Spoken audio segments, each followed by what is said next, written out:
Hello students, welcome to my MBH education channel. ଆଜି ମୁଁ ତୁମମାନଙ୍କ ପାଇଁ ନେଇ ଆସିଛି ଦଶମ ଶ୍ରେଣୀର ସାହିତ୍ୟ ସିନ୍ଧୁ ପୁସ୍ତକର ବନ୍ଦେ ଉତ୍କଳ ଜନନୀ ବିଷୟଟି। ବନ୍ଦେ ଉତ୍କଳ ଜନନୀ ବିଷୟର କବି ହେଉଛନ୍ତି ଲକ୍ଷ୍ମୀକାନ୍ତ ମହାପାତ୍ର। ପ୍ରଥମେ ଜାଣିନେବା କବିଙ୍କ ବିଷୟରେ। କବି ପରିଚୟ। ଓଡ଼ିଶାରେ କାନ୍ତ କବି ରୂପେ ଲକ୍ଷ୍ମୀକାନ୍ତ ମହାପାତ୍ର ସୁପରିଚିତ।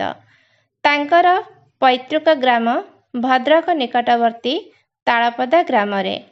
ପୂର୍ବରୁ ଏହା ଅବିଭକ୍ତ ବାଲେଶ୍ୱର ଜିଲ୍ଲା ଅନ୍ତର୍ଗତ ଥିଲେ ହେଁ ସମ୍ପ୍ରତି ଭଦ୍ରକ ଜିଲ୍ଲାଭୁକ୍ତ ହୋଇଅଛି। ତାଙ୍କ ପିତାଙ୍କ ନାମ ଚୌଧୁରୀ ଭାଗବତ ପ୍ରସାଦ ସାମନ୍ତରାୟ ମହାପାତ୍ର। ମାତାଙ୍କ ନାମ ହେଉଛି ରାଧାମଣୀ ଦେବୀ।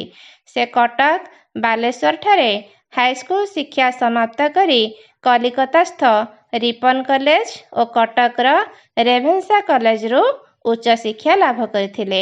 ଭାଗ୍ୟର ବିଡ଼ମ୍ବନା ଶାରୀରିକ ଅସୁସ୍ଥତା ହେତୁ ଶିକ୍ଷା କ୍ଷେତ୍ରରେ ଅଧିକ ଆଗେଇ ନ ପାରି ପାରିବାରିକ ଗୁରୁ ବାବାଜୀ ରାମଦାସଙ୍କ ପ୍ରରୋଚନାରେ ସେ ସଙ୍ଗୀତରେ ମନୋନିବେଶ କରିଥିଲେ।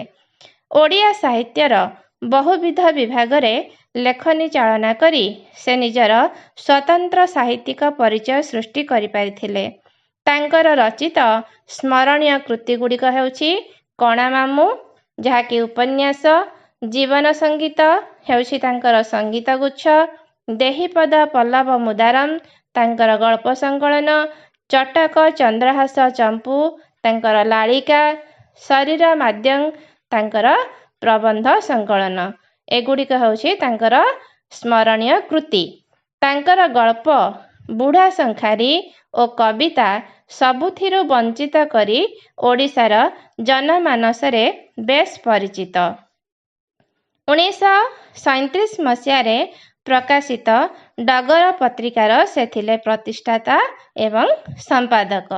ଜାତୀୟତାବାଦୀ ଚେତନା ଓ ଦେଶାତ୍ମବୋଧ ଭାବନାର ଏକ ମନୋଜ୍ଞ କୃତି ତାଙ୍କ ରଚିତ ବନ୍ଦେ ଉତ୍କଳ ଜନନୀ। ଏହି ଗୀତଟି ଓଡ଼ିଶା ସରକାରଙ୍କ ଦ୍ୱାରା 2020 ମସିହାରେ ରାଜ୍ୟ ସଙ୍ଗୀତର ମାନ୍ୟତା ଲାଭ କରିଛି।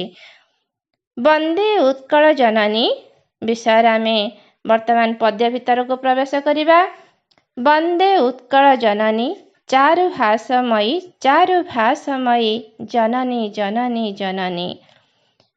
କବି ଉତ୍କଳ ଜନନୀଙ୍କର ବନ୍ଦନା ଗାନ କରିଛନ୍ତି। ସେହି ଉତ୍କଳ ଜନନୀଙ୍କର ହସ ହେଉଛି ସୁନ୍ଦର ଏବଂ ତାର ଭାଷା ମଧ୍ୟ ବହୁତ ସୁନ୍ଦର। ଆମେ ଓଡ଼ିଆ, ଆମ ଭାଷା ବଢ଼ିଆ। ପୂତ ପୟୋଧି ବିଧୌତ ଶରୀରା ତାଳ ତମାଳ ସୁଶୋଭିତ ତୀରା। ପୂତ ଶବ୍ଦର ଅର୍ଥ ହେଉଛି ପବିତ୍ର। ପୟୋଧି ଶବ୍ଦର ଅର୍ଥ ହେଉଛି ସମୁଦ୍ର ବା ସାଗର। ବିଧୌତ ମାନେ ଧୌତ କରିବା। ଉତ୍କଳ ଜନନୀଙ୍କ ଶରୀରକୁ ପବିତ୍ର ସମୁଦ୍ରର ଜଳଧାରା ଧୌତ ବା କରୁଅଛି ବା ଧୋଇ ଦେଉଅଛି।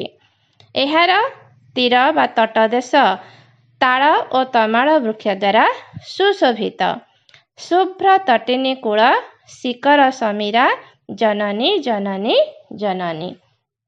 ଏହାର ତଟିନୀ ଅର୍ଥାତ୍ ନଦୀର କୂଳଦେଶ। ଶିକର ସମୀରା, ଶିକର ଶବ୍ଦର ଅର୍ଥ ହେଉଛି ଜଳକଣା, ସମୀର ଶବ୍ଦର ଅର୍ଥ ହେଉଛି ପବନ। ଜଳକଣା ପରିପୂର୍ଣ୍ଣ ଶୁଭ୍ର ବାୟୁ ଏହାର ତଟଦେଶରେ ପ୍ରବାହିତ ହେଉଅଛି।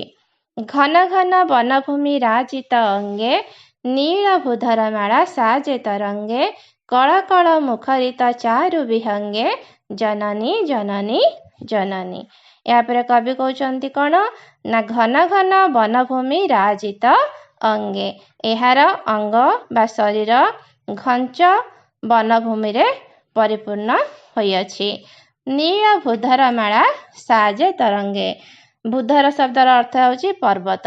ଏଥିରେ ଥିବା ଯେଉଁ ପର୍ବତ ଗୁଡ଼ିକ ମାଳା ଆକାରରେ ବା ତରଙ୍ଗ ଆକାରରେ, ତରଙ୍ଗ ବା ଢେଉ ଯେମିତି ତରଙ୍ଗ ଭଳି ଶୋଭା ପାଉଥାଏ, ସେହିଭଳି ଭୂଧର ଗୁଡ଼ିକ ମଧ୍ୟ ତରଙ୍ଗ ପରି ଏହାର ଦେହରେ ଶୋଭା ପାଉଛନ୍ତି।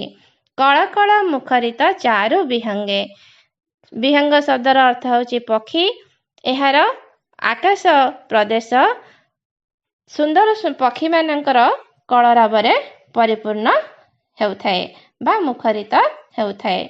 सुंदर शाड़ी सुशोभित क्षेत्रा ज्ञान विज्ञान प्रदर्शित नेत्रा जोगी ऋषि गण उटज पवित्रा जननी जननी जननी।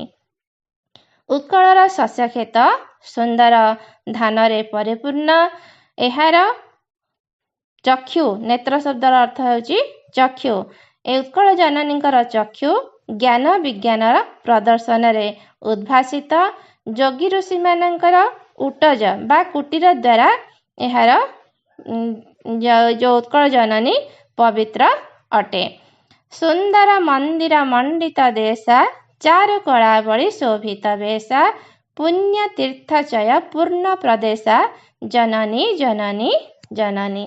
सुंदर मंदिर मानकरे उत्कल भूमि विमंडिता तांकर वेश चारुकला द्वारा सुशोभित। अनेक पुण्य तीर्थरे उत्कल प्रदेश परिपूर्ण। उत्कल सुरवर दर्पित गेहा अरिकुल शोणित चर्चित देहा विश्व भूमंडल कृतवर स्नेहा जननी जननी जननी। बहु वीर और योद्धांकर बासभूमि होची उत्कल। सुर शब्दर तालवेश दीर्घकार सुर हेले तार शब्द से शब्दटीर अर्थ हेब कौन ना वीर। दंत्यस हर्षकार सुर हेले तार शब्द से शब्दटीर अर्थ हेब देवता। तो बहु वीर और योद्धांकर बासभूमि होची उत्कल। शत्रु मानक रक्तरे उत्कल जननी देह अनुरंजित। अरि शब्दर अर्थ होची शत्रु। शोणित शब्दर अर्थ होची रक्त। चर्चित शब्दर अर्थ होची बोली हेबा। समग्र विश्व ओडिशार गुणी ज्ञानी और विद्वान माने स्नेह भाजन। विश्व भूमंडल कृतवर स्नेहा जननी जननी जननी। कृतवर शब्दर अर्थ होची विद्वान। कविकुल मौली सुनंदन बंद्या भुवन विघोषित कीर्ति अनिंद्या धन्ये पुण्ये चिर शरण्ये जननी जननी जननी। महान कवि और सुपुत्र मानक द्वारा उत्कल जननी वंदनिया। मौली शब्दर अर्थ है मुकुट। तांकर प्रशंसनीय कीर्ति सारा विश्व प्रचारित। सेथिपाई से धन्या पुण्यवती और सर्वदा शरणदात्री भावे चिर नमस्या। आस ए जानिबा शब्दार्थ विषय रे। पूत शब्दर अर्थ होची पवित्र। पयोधि शब्दर अर्थ होची समुद्र। विधौत माने धौथुबा। ताଳ तमाଳ ताଳ गछ तमाଳ गछ। तीरा माने कूल जହାର। शुभ्र तटिनी स्वच्छ जल धारण करिथिबा नदी। कूल तट शिखर हैला जलकणा।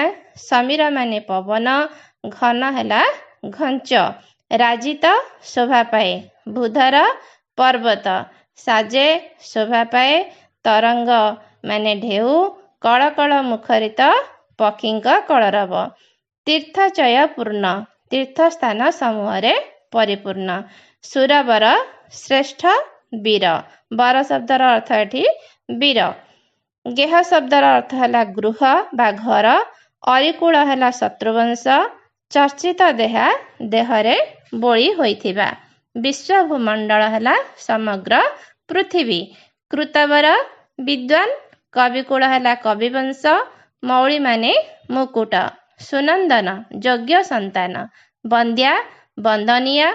भुवन विघोषित पृथ्वी रे आलोच्य। अनिंद्या है प्रशंसनीय।